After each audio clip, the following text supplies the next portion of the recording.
जय श्री राधे कृष्ण। प्रिय भक्तों, आप सभी का स्वागत है मेरे चैनल में। आज हम सुनेंगे अधिक मास में नित्य नियम से सुनी जाने वाली पवित्र दीपदान की कथा। कहा जाता है कि जो श्रद्धा और भक्ति से इस कथा को सुनता है तथा भगवान विष्णु के समक्ष दीपदान करता है, उसके जीवन के सभी दुख, कष्ट और दरिद्रता दूर हो जाती है।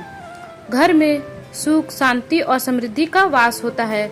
इसलिए इस कथा को अंत तक जरूर सुने।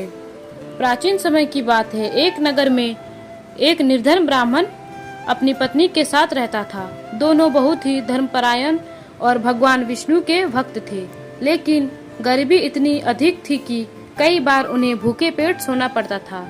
ब्राह्मण प्रतिदिन मंदिर जाकर भगवान की पूजा करता और भगवान से प्रार्थना करता कि हे प्रभु, हमें इतनी शक्ति देना कि हम आपका भजन करते रहें। समय बीतता गया। एक दिन नगर में एक महान संत पधारे। सभी लोग उनके दर्शन करने लगे। ब्राह्मण और उसकी पत्नी भी संत के पास गए और विनम्रता से बोले, हे महात्मा, हम बहुत गरीब हैं, कृपया ऐसे उपाय बताइए जिससे भगवान प्रसन्न हो और हमारा जीवन सफल हो जाए। संत मुस्कुराए और बोले, अब अधिक मास आने वाला है। यदि यह महीना भगवान पुरुषोत्तम श्री हरि विष्णु को अत्यंत प्रिय है। इस महीने में यदि कोई श्रद्धा से दीपदान करता है, कथा सुनता है और भगवान का नाम जपता है तो उसके सारे पाप नष्ट हो जाते हैं। संत ने आगे कहा, प्रतिदिन संध्या के समय शुद्ध घी का या तेल का दीपक जलाकर भगवान विष्णु के सामने रखो, कथा सुनो और ओम नमो भगवते वासुदेवाय मंत्र का जाप करो।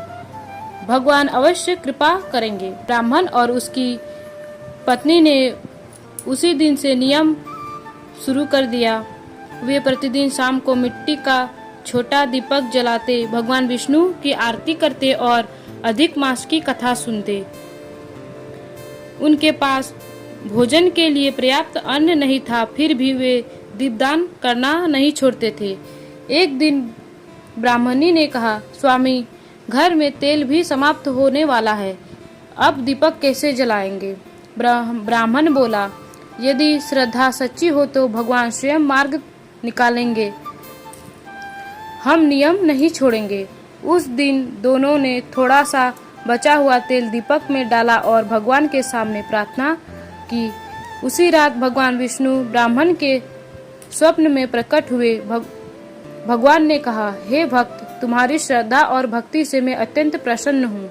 तुमने कठिन परिस्थितियों में भी दीपदान का नियम नहीं छोड़ा। कल प्रातः तुम्हारे घर के पीछे जो पुराना पीपल का वृक्ष है, उसकी जड़ में तुम्हारी धन प्राप्त होगा। सुबह होते ही ब्राह्मण और उसकी पत्नी वहां पहुंचे। उन्होंने देखा कि मिट्टी के अंदर एक घड़ा दबा हुआ है। जब घड़ा निकाला गया तो उसमें स्वर्ण मुद्राएं और रत्न भरे हुए थे। दोनों की आंखों से आंसू बहने लगे। वे समझ गए कि यह भगवान विष्णु की कृपा है। धन मिलने के बाद भी ब्राह्मण और उसकी पत्नी के मन में अहंकार नहीं आया। उन्होंने सबसे पहले भगवान का भव्य पूजन कराया, गरीबों को भोजन कराया और अधिक मास में प्रतिदिन दीपदान करना जारी रखा। धीरे धीरे उसके घर में सुख समृद्धि बढ़ने लगी। नगर के लोग आश्चर्यचकित रहने लगे। जो ब्राह्मण कभी बहुत गरीब था, अब वह इतना समृद्धि कैसे हो गया? तब ब्राह्मण ने सभी को बताया, अब यह सब अधिक मास में किए गए दीपदान और भगवान विष्णु की कृपा का फल है। जिसने भी श्रद्धा से दीपदान किया, भगवान ने उसकी मनोकामना अवश्य पूरी की। नगर के लोगों ने भी दीपदान का महत्व समझा और अधिक मास में भगवान विष्णु की पूजा आरंभ कर दी। पूरे नगर में भक्त और धर्म का वातावरण फैल गया। इस कथा से हमें यह शिक्षा मिलती है कि भगवान के प्रति सच्ची श्रद्धा और भक्ति कभी व्यर्थ नहीं जाती। अधिक मास में दीपदान करने से जीवन के अंधकार दूर होते हैं और सुख समृद्धि का प्रकाश फैलता है। जो व्यक्ति नित्य नियम से दीपदान करता है, उसके घर में लक्ष्मी जी का वास होता है तथा भगवान विष्णु की विशेष कृपा प्राप्त होती है। अधिक मास में प्रतिदिन प्रातः स्नान करके भगवान विष्णु और माता लक्ष्मी का ध्यान करें। संध्या के समय मंदिर या घर के पूजा स्थान में घी अथवा तेल के दीपक जलाएं। भगवान को पीले पुष्प अर्पित करें, तुलसी दल चढ़ाएं और ओम नमो भगवते वासुदेवाय मंत्र का जाप करें।